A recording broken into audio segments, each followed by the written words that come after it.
Greetings, dear ones. I'm Kryon of Magnetic Service.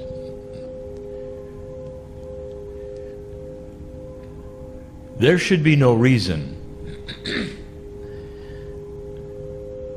for any anxiety that my partner would feel in a channel such as this. In the hundreds of times he has sat in a chair,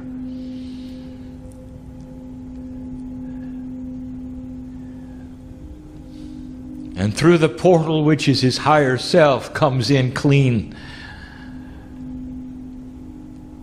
a message from a messenger he is very familiar with. And yet there is anxiety.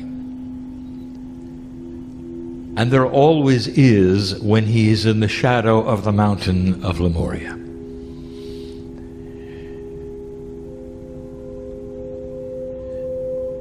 For this is an energy which he recognizes but does not recognize. Things which are hidden from him in his Akash. And so the energy of where you sit now is ripe for information that I wish to bring and that he is wary of only because he's home.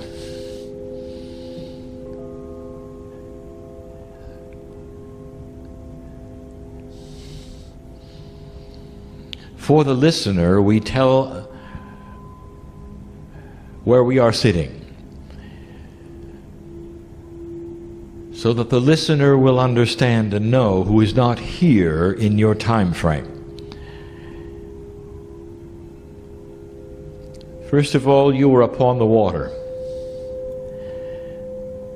But in this particular situation, you're not moving. In the past, channels have been given, which were easier for my partner because you were moving. That is to say, there was no grounding element at all. But there is, here and now, for although you are floating, and although you are anchored, it is a dichotomy, you might say.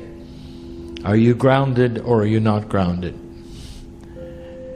It's a combination that produces an energy which is unique. The water is reflective. And so the energy indeed is similar. Reflective of the past, reflective of history, reflective of you and your part that you might have played in this place. You literally sit in the shadow of the mountains of Lemuria. And if I could take you back, there would be no harbor here. And as we have said before, the peaks of these mountains were far, far higher than they are now.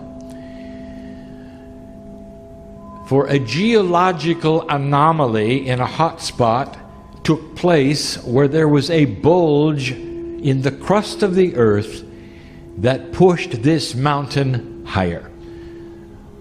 Not quite all the way out of the water, but enough so that the peaks that you would call the Hawaiian Islands were always covered with snow and ice, and there were glaciers that formed.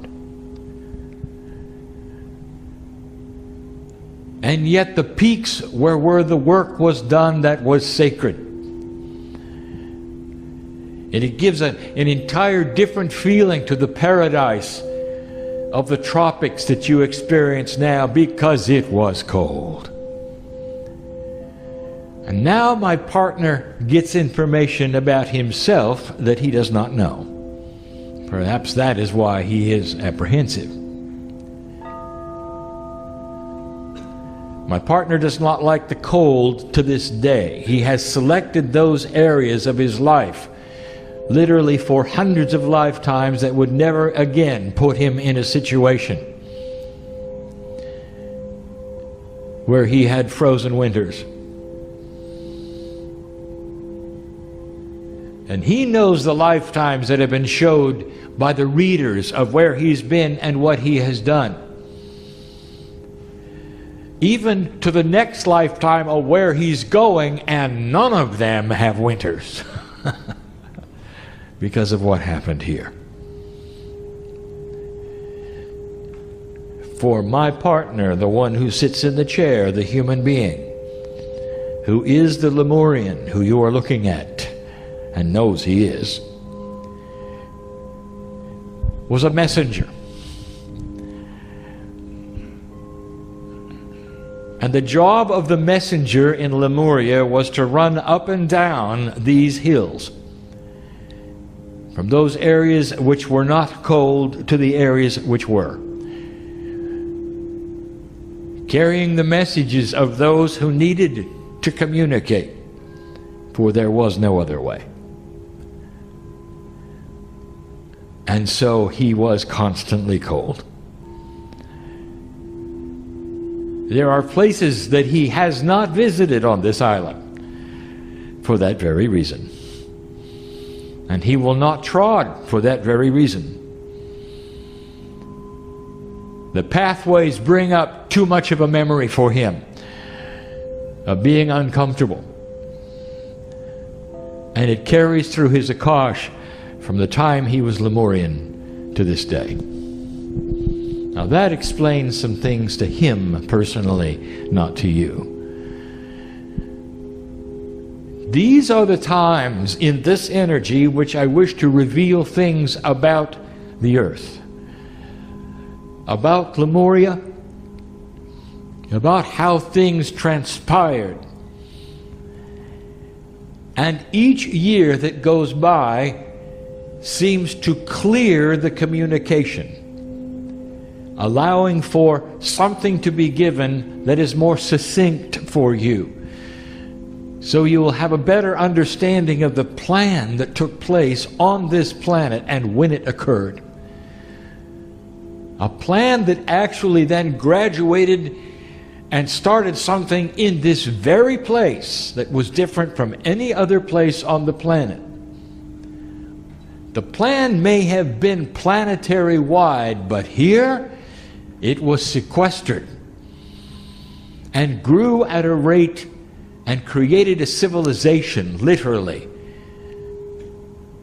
that could not occur any other place because of the sequestering of this mountain. The humans here couldn't get off it. And so literally thousands of years occurred when this particular mountain was pushed up out of the water and a civilization lived upon it that helped create what we will call the soul seeds of the cave of creation.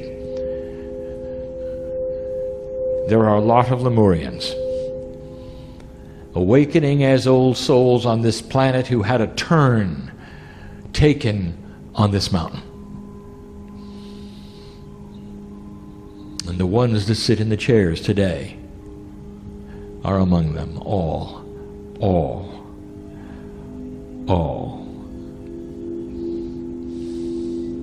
And you feel it. At some level, you feel it. There are some things that are hiding in the scheme of this planet, including the consciousness of Gaia itself, that has to do with you. Now, I've just shown my partner what we're going to do.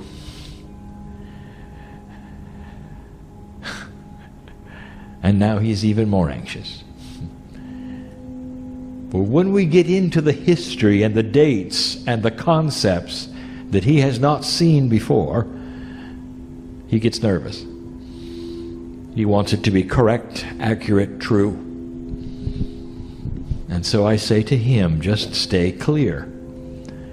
The words will come out perfectly. They will come out logically. For this is the promise, and always has been, that the synthesis of a multidimensional being called Kryon will meld in a confluence of energy that creates a three-dimensional structured conversation. And that is his gift. And so I wish to again give you the time frame of the seeding of this planet of those that you would call the Pleiadians. It has been confusing in the past, but not only do I give you the time frame that is unscrambling a puzzle from previous channels, I'm going to give you a fact that we have never spoken of, that starts to explain something on the planet, a question that never was asked. It's one of my specialties, bringing up things no one thought of.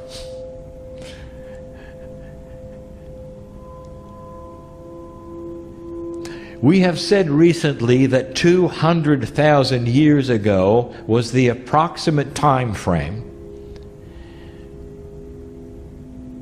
of the seeding of the planet Earth with enlightenment. But a few years ago, we also told you that Lemuria was only 50,000 years old and that the seeds were here.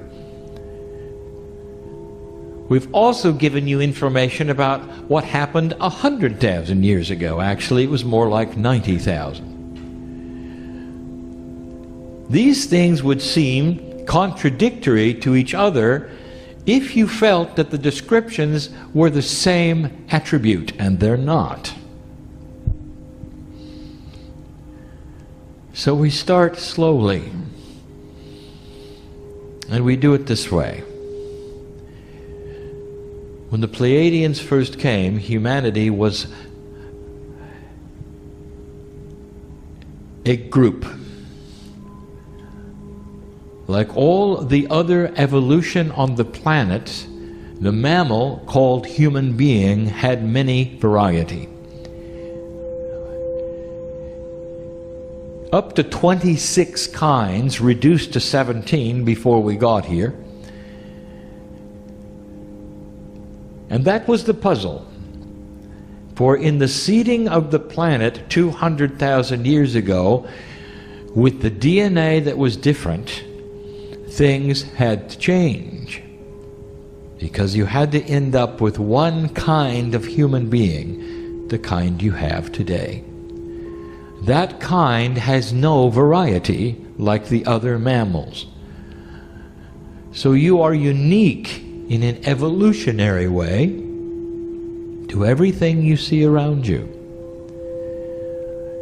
So it was the creation of a 23 chromosomed human. When all around you you see the 24, you have 23. So the fusing of portions of your DNA was the element of the Pleiadian who came in and gave you portions of their DNA. And in the process, many things happened simultaneously. When a farmer looks at his field and decides to grow corn, he surveys it in a different way than those who would have the attribute of eating corn. For the eater of corn would say, when did the corn exist? The eater of the corn would then be told it exists when the stalks were high and it was then culled, picked, cooked, and given to them. And that would be the beginning of corn. But the farmer, he looks at it differently. He looks at the raw land that has to then be plowed, energized, fertilized perhaps, turned over a few times, having some seasoned dirt. Perhaps he would plant it, and then he would take the seedlings as they came up and turn them into the ground again. You know the story. So the farmer would have an entirely different idea of when the corn began than the eater. And so there you have two messages, don't you? When did corn begin? One would give you one date, one another. And you would say, well, that doesn't make sense. Which is which? It depends upon who's asking. The consumer of the corn or the grower of the corn? And then there's a third one. What about the conceiver of the corn? I give you this as an example of why the dates are different. So I'm going to give you all of them, and I'm going to tell you what happened, and I'm going to be succinct. And I'm not going to draw it out. 200,000 years ago is when it literally began. The concept of the seeding of planet Earth was given at that point, and the fields, metaphorically, started to be plowed. There was an issue, and we're going to call it the way species work with Gaia. This is something that has happened simultaneously with the grid creation of Gaia. For now we give you something that no one has thought about. When we speak of the grids of the planet, you make an assumption that everything we tell you has always existed on the planet. For the planet being so old, you would say, well, the grids always were there. And I'm here to tell you that only one was always there. And that's the magnetic grid. But it was void. That is to say, it only had that which was created from the core's movement. Today, when we talk about the grids of the planet, we tell you about the consciousness of humanity that is imbued upon the magnetics. We tell you about the crystalline. We tell you about the grid of the Gaia consciousness, which is a consciousness that reacts to human compassion. Now here is the puzzle. If you don't have divine human consciousness, what about the grids? And so what the Pleiadians did was not only to start the seeds of humanity's change into having divine DNA, they brought the conscious grids. They had to. For grids cannot then react to consciousness that doesn't exist. And the consciousness that we are talking about is a sentient human being that stands with a piece of God inside them and with DNA with 23 chromosomes. So let us back up and say it again, and simpler, my partner. The triad of grids on this planet that we've spoken of over and over started with the seeding of humanity. They had to. For all the teachings we've been giving, especially about the crystalline grid that reacts to human consciousness and later compassion and later light, would have had no purpose to be here at all. So that's just one of the things that the Pleiadians did 200,000 years ago. And it was done quantumly in ways that you have no conscious awareness of, for they are beyond your ability to understand at the moment.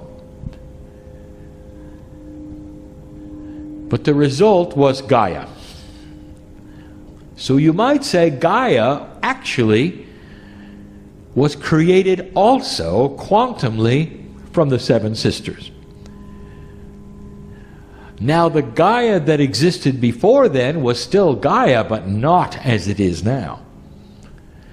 It was a Gaia that was creating dirt on the earth. A Gaia that created life on the earth, but not a Gaia that responded to human consciousness. It's very different. So Gaia expanded when the Pleiadians came. It took 110,000 years for this to settle itself, for the ground to be ready, and for 16 species of human beings to leave, so that only one was left. And when that occurred, at approximately 90,000 years ago, is when you can start calibrating who humans were. Now, what about all of those others, and how did they leave? Now I'm going to give you something that exists even today. This is difficult, for my partner has not heard it in this fashion. It may not be complete for some of you, but we sit in the shadow of the mountain of Lemuria. We are on a reflective surface. You're floating in the water, somewhat disconnected from the ground, and yet very connected through your consciousness. So this is information that has not been brought in this fashion before. Go slowly, my partner.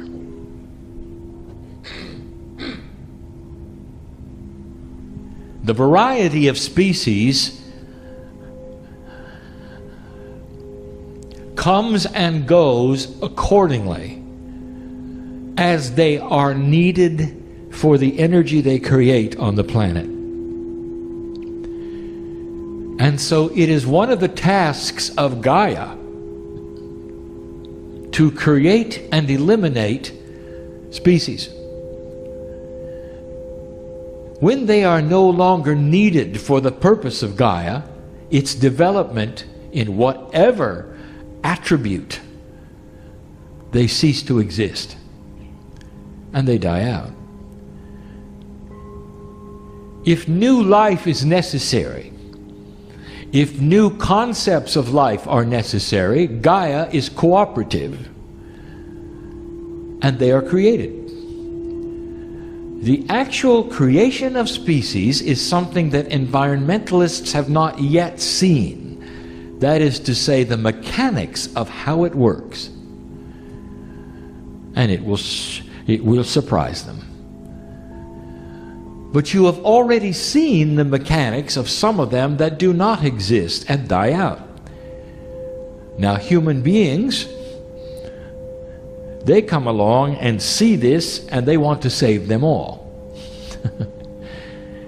For in their linear mind, all of them should remain and exist and have a right to be here.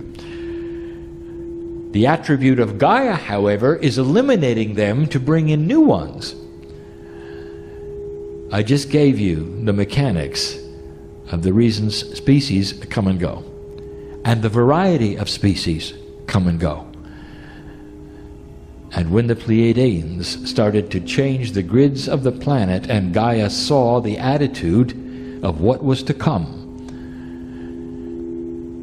the variety of species around this earth that represented many kinds of human beings slowly died out. There was not a war. There were no horrible plagues. There were no volcanoes and tsunamis that consumed them. Over attrition, appropriateness, and 110,000 years, they disappeared. And so approximately 100,000 years ago, there was only one left. And this is science. And everything that you study will bear it out. It also starts the esoteric engine of the pattern of life on the planet, where you can start to measure the soul. The very work you're doing today. Track the history. See what the intuition is of the creator of that system. When were you able to look at it succinctly? Now, how does this tie in to where you're sitting? Now we're at 90,000 years ago, and you're now looking at the beginning of the human being who had the 23 chromosomes. It took 50,000 more years for that to develop into a sentient human being who could put together a civilization, even a city. It takes generations of trial and error. It takes a very long time to cook a meal of quality. Things did not move quickly as they do today. This was the very beginning of trying to figure out how to make things work. But wisdom is this way. And the things that the Pleiadians put in place in a 23 chromosome human being, every single generation got wiser. Until the DNA hit an efficiency point that would allow for what you would see today. Perhaps even a little more. Where the divinity inside a human being was recognized and seen. And that was the beginning of Lemuria. Now we're at 50,000 years. It took another 20 to build the temples of rejuvenation and have the old souls of the kind that you were part of. And now we're at 30,000. And that truly is the time frame of the Lemuria we speak of now. We've told the rest of the story. When the bubble began to go down, that was the lift of the earth's crust, the mountains started to sink. But in the time that we have just discussed, there were thousands of years where this mountain contained a static Lemuria that only grew and old souls went through. Never repeating, never incarnating again, so that you could have the old soul experience. And these were the seeds that literally were planted here that were not planted in other places of the planet. And I want you to say that again, my partner, and I want you to make it better. Because it's an island, and because of those thousands of years that could exist as an island, Lemuria was like a pressure cooker. And it never changed. And that which was learned here was specifically different from the other places of the planet. For humans could go and do whatever they would want, and they could. All they had to do was pick up and leave, and they couldn't do it here. And so this became the place where the Akash of humanity chose to train old souls. And you would come in one time. And then you would go back and wait. And if you incarnated, it would be in another place on the planet. Therefore, there were a lot of souls who would incarnate through 20,000 years in these mountains. That explains why so many Lemurians are on the planet now. There is an awakening going on, dear ones, and the awakening right now on this planet involves your brothers and sisters who spent time running up and down these hills. Now, my partner, I want to talk about him again. He gets cold easy. He was in the Temple of Rejuvenation many times. And this is his association with Ya'i, and some of you know who this is. For as a messenger who was one who carried sacred information, he carried the secrets. And they did not want to share those secrets with very many humans. Therefore, he had a very, very long life. Continuing to be rejuvenated in the temple as many times as even those of royalty, the messenger lived a very long time. And he spent lifetimes as one soul here. And the whole time he was here, he was cold. It explains a lot to him in his Akash, where he lives now, where he'll live next time, where he lived the last time. Even as a mariner in Greece, he chose the warm parts. Now, I reach this point. I've given you the information, a timeline you didn't expect. To say this, Gaia and the grids of this planet all were born at the same time you were. Through the same energies you were. From the same source you were. If you were to go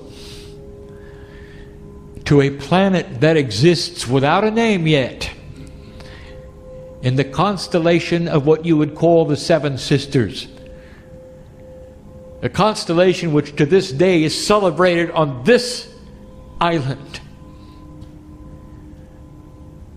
If you could go there today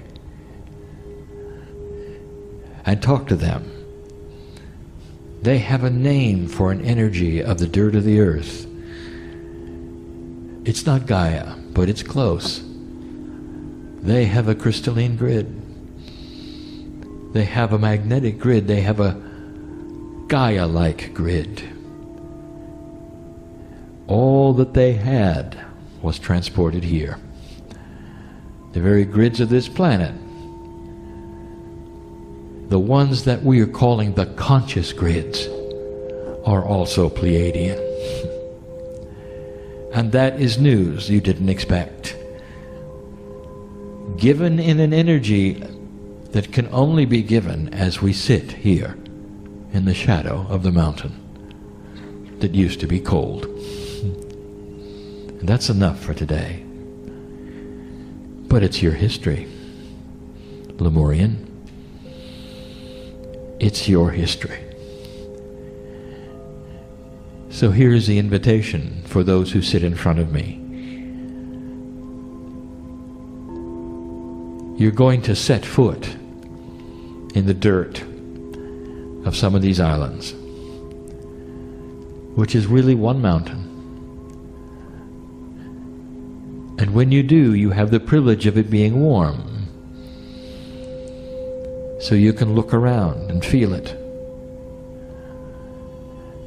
I want you to do that. And I'm going to challenge you right now to feel what is here. For only one reason, so that you will be rejuvenated and your Akash can remember in the way, the only way it can, and that is emotionally, to validate what you already suspected. You're an old soul, and there's a reason why you're awakening now and on this particular journey. And you need to spend a little time in the dirt, talking to the energies that you used to know so well. And it'll do you good to touch the dirt of home. Oh, there's more. But that's enough for now. That's enough for now. And so it is.